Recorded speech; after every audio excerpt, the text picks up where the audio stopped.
Selamat malam Jumat sedulur-sedulurku semuanya. Selamat datang di channel Sketsa Misteri 99. Channel kisah-kisah cerita misteri atau kejadian nyata yang pernah dialami oleh seseorang dalam kehidupannya. Selamat menonton dan mendengarkan. Jangan lupa untuk suka, komen, dan subscribe agar malam ini kamu bermimpi indah. Salam malam Jumat. Kasir Mandala Bakery. Aku memutuskan melanjutkan pendidikan sarjana di kota Semarang, sebuah kota di daerah Jawa Tengah memiliki universitas yang dikenal hingga pelosok negeri. Iya, benar sekali, tempat belajarku kelak dipercaya selalu menghasilkan lulusan berkualitas. Berbekal informasi dari internet, aku berhasil menemukan tempat tinggal yang pas dengan kantong. Walau jaraknya cukup jauh dari kampus, namun setidaknya aku memiliki pegangan untuk kebutuhan tak terduga. Sayangnya walaupun telah berhemat dengan memilih pergi berjalan kaki ke kampus, makan warteg setiap hari, tetapi nyatanya di Semarang uang 500.000 hanya cukup untuk kebutuhanku selama 2 minggu saja. Dengusku kesal. Bagaimana ini? Aku tidak mungkin meminta uang sama ibu. Di kampung beliau juga pasti kesusahan karena harus menghidupi 2 adikku seorang diri, sejak bapak memilih menikah lagi. Coba saja ibu tak memaksa untuk mengambil beasiswa di Semarang, pasti aku bisa membantu beliau bercocok tanam di kebun. Namun aku tahu bila tetap memilih membantu berkebun, keluarga bapak pasti terus memandang rendah kami. Rion, panggil Ika teman kampusku. Hai Co, kamu katanya lagi cari tempat kerja sambilan yo. Aku mengangguk, tapi belum nemu yang pas nih sama jam kuliah. Nih, tunjuk. Ika tersenyum, memberiku selembar pamflet. Lowongan kasir Mandala Bakery. Iya, aku nemu ini di depan kampus, terus ingat kamu. Jawabnya, lihat tuh jam kerjanya shift odo yang jam 6 esok 00 nganti 14,00, 14,00 nganti 22,00, dan jam 10 bengi, jam 6 esok. Tapi Co, ngapain toko kue buka 24 jam? Emangnya dia McDonald? Yo buat orang nongkrong kali, opo lapar tengah malam. Bosan kali kalau suruh makan McDonald mulu, kue kan lebih sehat dari junk food. Aku mengangguk setuju dengan pendapat Ika, dan kembali membaca isi pamflet tersebut. Rion, coba baca itu deh. Tunjuk. Ika podo informasi syarat pelamar kerja. Tidak menerima anak indigo, jangan di sono odo hantunya. Aku tertawa, Co, hantu kan cuma mitos, aku yang dari kampung ojo nggak pernah ketemu. Usai pulang kampus, aku kembali ke kos untuk membersihkan diri dan segera berangkat menuju Mandala Bakery. Perjalanan ini ternyata memakan waktu cukup lama, bahkan aku harus berganti angkutan umum 3 kali. Namun demi tambahan biaya selama di sini, ini bukan masalah besar bagiku. Selamat malam, sapaku podo penjogo kasir. Soyo Rion yang ingin melamar kerja. Malam, Soyo Dewi. Bentar Soyo panggilkan Pak Agus. Baik, terima kasih Mbak Dewi. Mbak Dewi tersenyum dan meninggalkanku seorang diri. Aku melihat sekeliling, untuk ukuran seluas ini Mandala Bakery termasuk sepi dibandingkan toko kue yang berada di mall. Mungkin inilah yang membuat perasaanku semenjak tadi tak enak.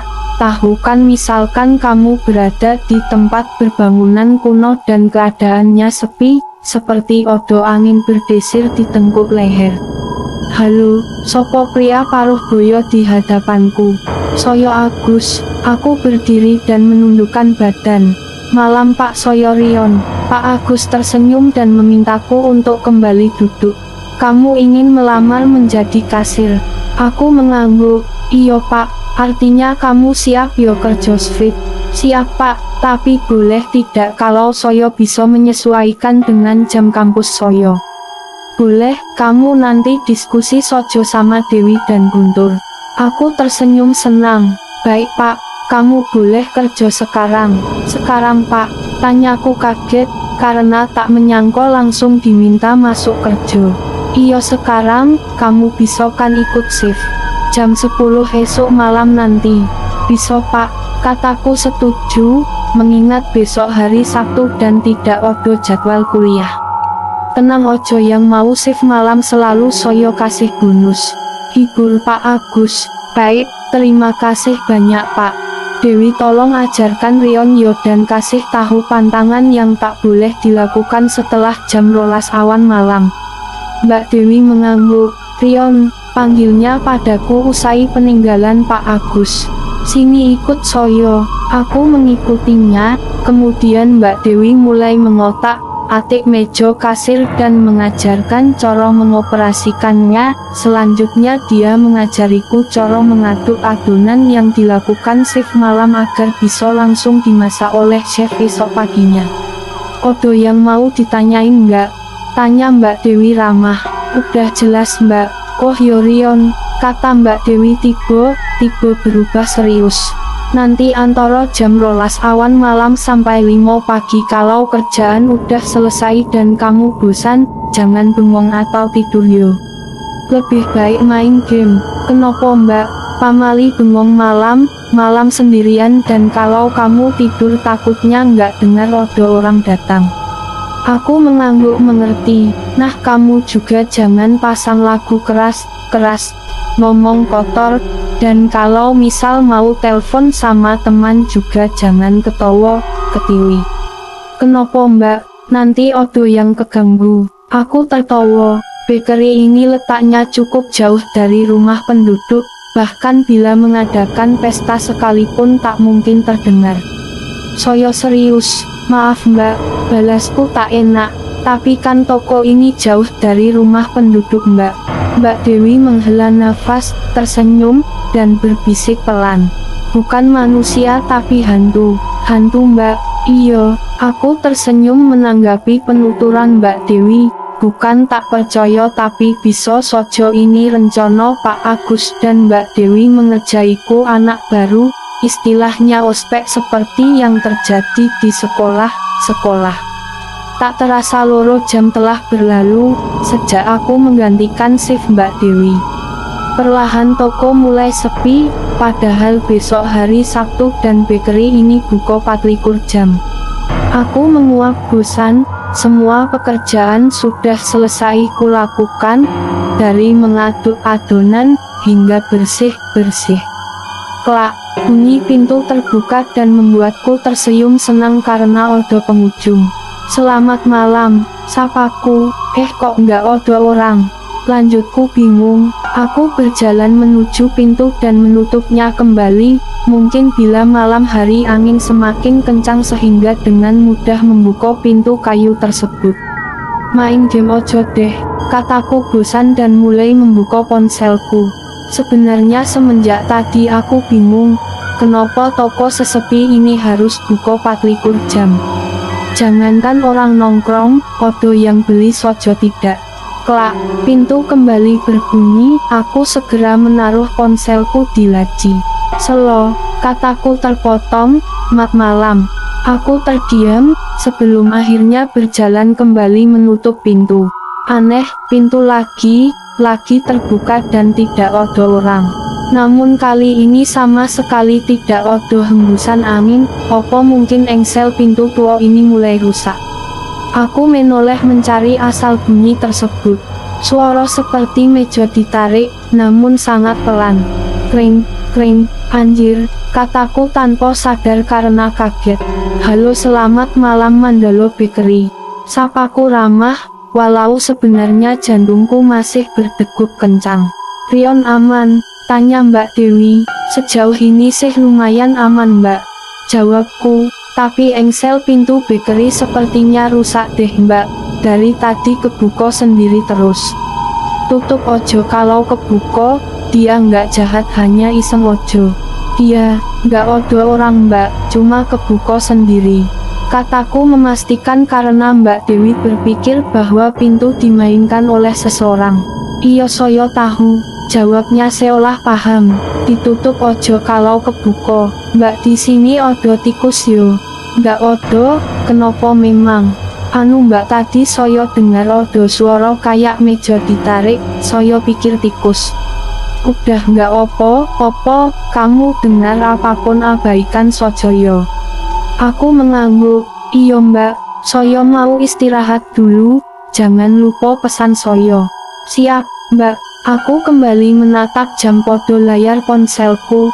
Waktu berjalan sangat lomot dan jam baru menunjukkan pukul 2 dini hari. Masih ada 4 jam lagi, sebelum ganti shift dengan Guntur.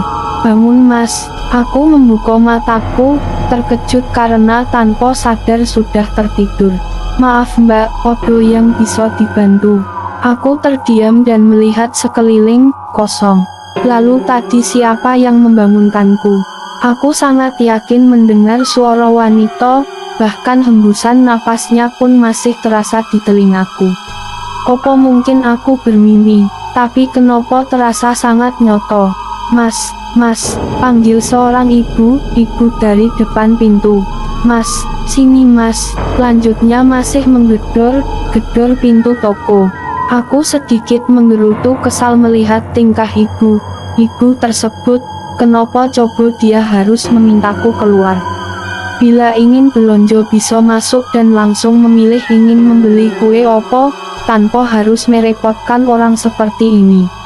Malam Bu, sapaku tersenyum enggan. Mau beli opo? Mas jangan masuk dulu, pinta ibu tersebut menarik tanganku. Kenapa Bu? Tanyaku bingung. Tiba ditariknya menjauh dari toko. Itu odo yang bawa parang mau bunuh Mas, nyo. Ho, kataku terkejut, karena tak melihat siapapun. Bu di dalam nggak odo siapa? Aduh Masnya nggak bisa lihat. Balasnya panik dan terus menarikku menjauh dari Mandalo Bakery. Tapi Bu Soyo nggak bisa tinggalin toko. Aduh Masnya mau mati yo. Itu hantu penasaran, jawabnya kesal. Coba lihat tuh tangan Masnya. Aku terdiam menatap lenganku yang tiba saja sudah ada bekas cengkraman tangan. Rasanya tak sakit, namun bekas cengkraman tersebut begitu nyata dan jelas. Sebenarnya aku sudah merasakan perasaan aneh sejak memasuki Mandalo Bakery ini. Hanya saja pikiran rasionalku menganggap bahwa semua hanya kebetulan saja, seperti suara tikus atau mungkin angin, namun bekas cengkraman di tanganku membuktikan bahwa ini sudah di luar akal sehat. Bu, sebenarnya ibu siapa? Ibu tersebut terdiam, raut wajahnya berubah menjadi sedih. Soyo Marni, yang di dalam Susi anak Soyo. Anak ibu, tanyaku terkejut. Iyo, anggapnya, dia bunuh diri. Kenapa? Tanyaku masih terkejut dan bingung. Sudah ibu bilang jangan main sama suami orang, dia nggak mau dengar. Jawabnya muram. Kemudian dia hamil, si Agus bangsat itu nggak mau tanggung jawab dan memecat anak Soyo. Malamnya, Susi diam kembali ke sini dan gantung diri. Aku masih terdiam, berusaha mencerna cerita ibu tersebut. Setiap malam Soyo selalu ke sini, melihat keadaan. Sebab Susi setiap hari selalu mengulang kematiannya. Lanjutnya, pertama Panjogo akan sering melihat pintu terbuka sendiri, ini karena Susi masih ragu untuk bunuh diri atau tidak. Kedua, bila sudah mendengar bunyi berdesit seperti meja atau kursi digeser, artinya Susi sudah memutuskan bunuh diri. Ketiga, dia akan mulai menampakkan keberadaannya, entah dengan suara, penampakan, atau sentuhan, lalu membunuh mangsanya. Tapi, kataku ragu, Soyo nggak kenal sama Susi. Ibu itu tersenyum, anak Soyo semasa hidup penuh dendam dengan laki, tak peduli siapapun dia akan membunuhnya dengan kejam. Tapi kenapa Pak Agus masih membuka toko ini 24 jam? Karena dia jahat, jawabnya sinis. Bila tak ada orang di malam hari, Susi akan mengamuk dan menghancurkan seisi toko. Bila toko hancur tiba, Moko akan masuk berita dan perselingkuhannya terbongkar. Aku terduduk lemas di bawah lampu pinggir jalan. Rasanya seperti mimpi, pekerjaan pertamaku justru hampir merenggut nyawa. Semoga saja, ke depan aku tak lagi berurusan dengan makhluk gaib.